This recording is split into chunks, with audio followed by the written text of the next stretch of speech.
Now I'll be explaining to you the slides of different parts of small intestine. First I'll go for duodenum. Okay.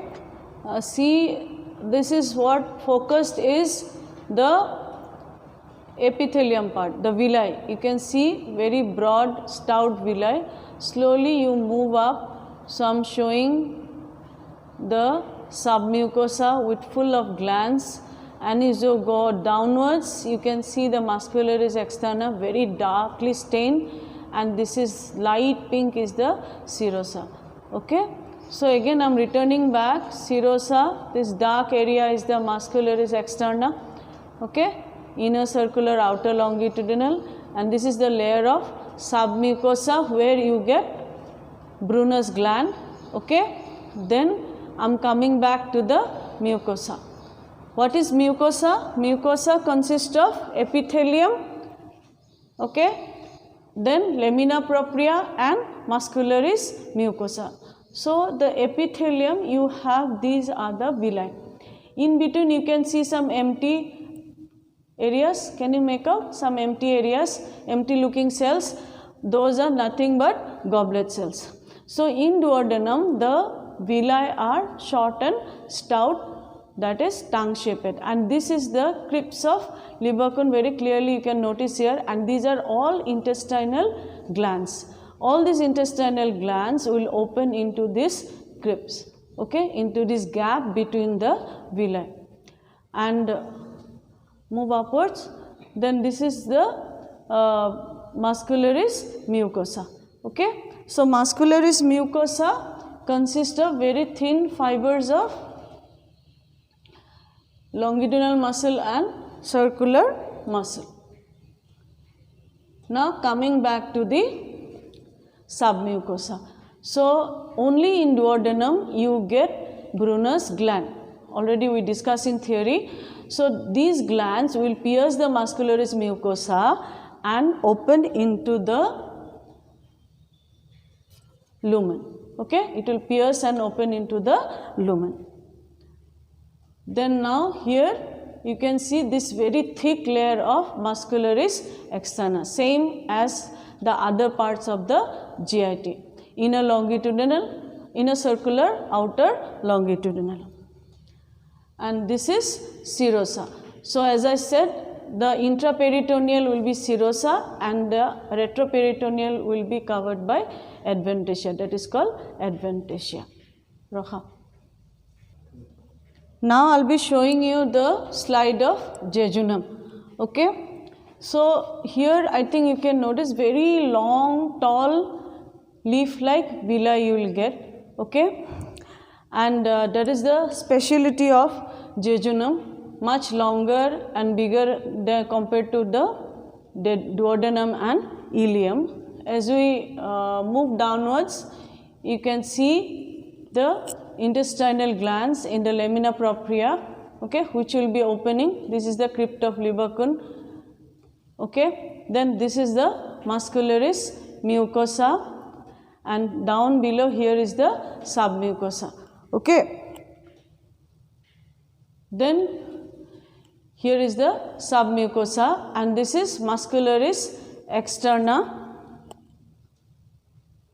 and this is the layer of serosa. So in jejunum you do not have whether adventitia or serosa. Complete jejunum is covered by serosa, so you get only serosa. Again I will move the slide upwards. So this is muscularis externa and this is muscularis mucosa. Something here I want to tell in details. I told you one word called plica circularis. Plica circularis is mucosal fold of mucosa and submucosa. Okay, and this is most obvious in case of jejunum, because even in cut section gross you can see plica circularis, and it is very obvious in barium X-rays also. So this is a fold of mucosa and submucosa, not the muscular layer. Remember that. This heel-like structure which is very evident in jejunum. Of course, you get it in duodenum and ileum also, but here it is maximum. Okay. So this area is the submucosa between the muscularis mucosa and the externa. So this is one of the most identifying feature of jejunum along with the tall villi. Okay, so 2 points very important: tall villi with all intestinal glands in the lamina propria, then the muscularis mucosa and submucosa forming the plica circularis. Okay, and one more structure, there are no Brunner's glands here, no submucosal glands in jejunum. Okay, pause. Now I am coming to ileum. Okay, so as I said, ileum also will have all the 4 layers of GIT. So here the villi are very thin and short, and that is one identifying feature. And next, what I said, we will get Peyer's patch. And one important word I said, that villi will be rudimentary above the Peyer's patch. Okay, didn't I tell you? So these are the regular villi, and here you can see the Peyer's patch. Over that, villi will be rudimentary. Okay, so I'll show you properly as we go down. As we go down, you can see here, of course the color is more pink here. So these are all Peyer's patches. Can you see? So you do not get a typical nodule-like structure. You do not get a typical nodule-like structure. It is like a patch. I told you, no, like a dag acha hai. So here you can see down below muscularis mucosa, which will be broken down.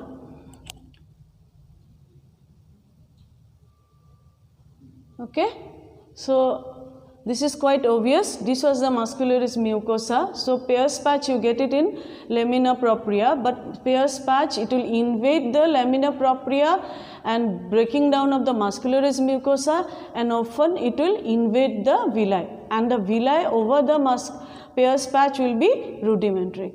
Okay, let's go to the other layers down. So here you can see, this is the only layer of submucosa. You can see very less area, and directly we can see the muscularis externa, inner circular, outer longitudinal, very highly stained by eosin. And next, this is the layer of serosa. So small intestine, ileum is completely taken up by peritoneum. It is completely lined by peritoneum. That's why you get the layer serosa, and these are some of the vessels and nerves area present in the serosa. Serosa, what layer you have is the mesothelium. So I'll just repeat once from down to above. So continue seeing. So you can see serosa layer, then muscularis externa, then you can see a very thin layer of submucosa here with the neurovascular bundle, but no Brunner's gland. So then you can see all muscularis mucosa breaking up, okay, by the invasion of the Peyer's patch. Then you can see complete Peyer's patch, okay, going almost up to the villi. So this is one rudimentary villi, and these are the regular short thin like villi. Thank you. Here I am showing you a chart I want all of you to make, so that it will help you during your theory and viva. So like this exactly, please focus in the board. So you make columns, and here parts duodenum, jejunum and ileum. First you write villi, you write the villi, short and stout, okay. Jejunum, tall, leaf-like. Ileum, short, finger-like, like this, okay. As you wish, how you find. Then Peyer's patches are less lymphatic follicle, so only in ileum it is called Peyer's patches, positive. Here also somewhat it is there, but okay, but less in number. Then submucous gland only positive in Brunner's glands are only positive in duodenum, not present in jejunum, not present in ileum. And you keep an extra column where you can write the extra points of all the 3 parts, okay. Like plica circularis, it is obvious in all, but it is positive here, so and so here, okay. Little something you write, okay. Less, it is more prominent here, less prominent, suppose here less prominent. Okay. So like that, every structure for your good, how you think it will help you. So this will help you a lot, and you can make another column here where they will be showing you difference with stomach or difference with large intestine. Okay, thank you.